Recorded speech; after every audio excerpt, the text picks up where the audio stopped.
Xiaomi Pad 6. Is it an iPad on a budget? I won't bore you with the specifications, let's just get straight to the point. You can pause the video right now if you're into the specs part, but now let me share my experience with you. I'll be honest, I was very skeptical at first, especially when I saw the Xiaomi Smart Pen. It wasn't really a surprise that they were going for the iPad aesthetic. Xiaomi has been known for delivering high quality products at a fraction of a price. The Xiaomi Pad 6 is again no such exception to that. It's been touted as the budget friendly alternative to the iPad. But can it really hold its own against the Apple's powerhouse? In case you are new over here, hey guys, my name is Prithviraj. I'm an electronic music producer, a part-time gamer, and I also try to make videos. Considering the price point, the Pad 6 really looks premium. It has an all-metal finish at the back and at the sides. From the back, it really has an iPad-like vibe, to be honest. I've been using the iPad Pro for many years now. When I held this in my hand for the first time, my first reaction was, I really like the size of it. It's more reasonable and it makes more sense for day-to-day travel. It just really feels great in my hands, to be honest. Unlike my iPad, I have been using this tablet vertically. I did a lot of reading on the Pad 6. Be it scrolling Twitter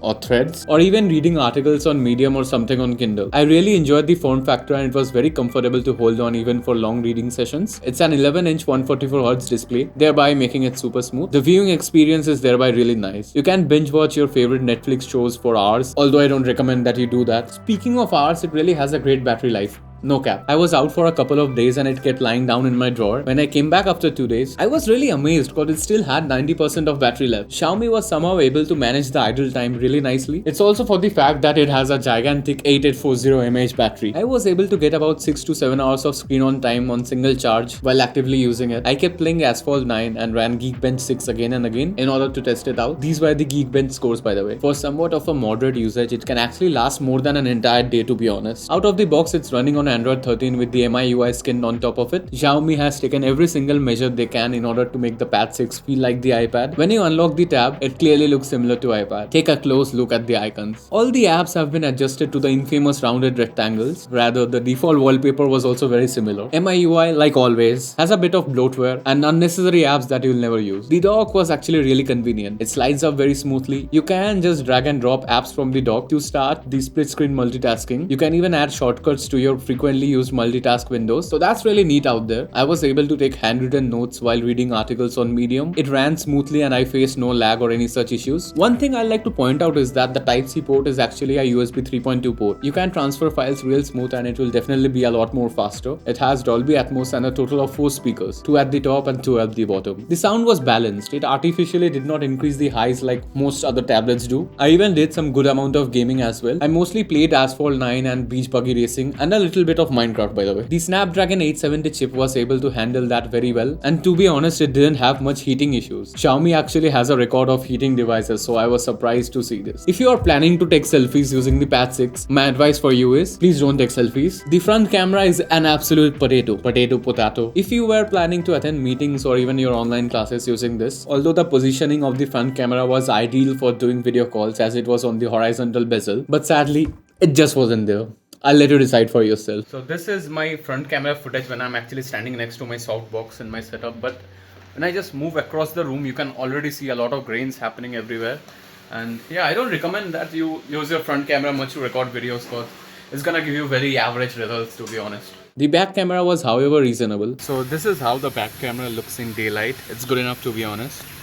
And if you have a well-lit environment, this can actually give you some decent results. I'm currently recording at 4K 30 FPS. I obviously did not expect it to have a flagship level camera, but yeah, it did a great job considering it's just a tablet and people mostly won't be using it to take photos. Maybe a few scans or some random snaps. Overall, if you want to click a photo randomly, then you'll be able to get some okay-ish results using this. It's a 13 megapixel camera, by the way. Now let's talk about the Xiaomi Smart Pen. The pen was actually very pricey in comparison, so I was really curious about it. First things first, the pen really has a great battery life. I haven't seen it below 99% even for once. The pen has 2 physical buttons. One opens up the quick notes section and the other one opens up the screenshot utility. You will be able to select the region you want to take a snapshot of. It also snaps magnetically on the side of the tab. Not the best one though, it kept falling even with the slightest touch. This was really disappointing as I dropped my Smart Pen a lot of times. Multiple times. and a lot of times and multiple times.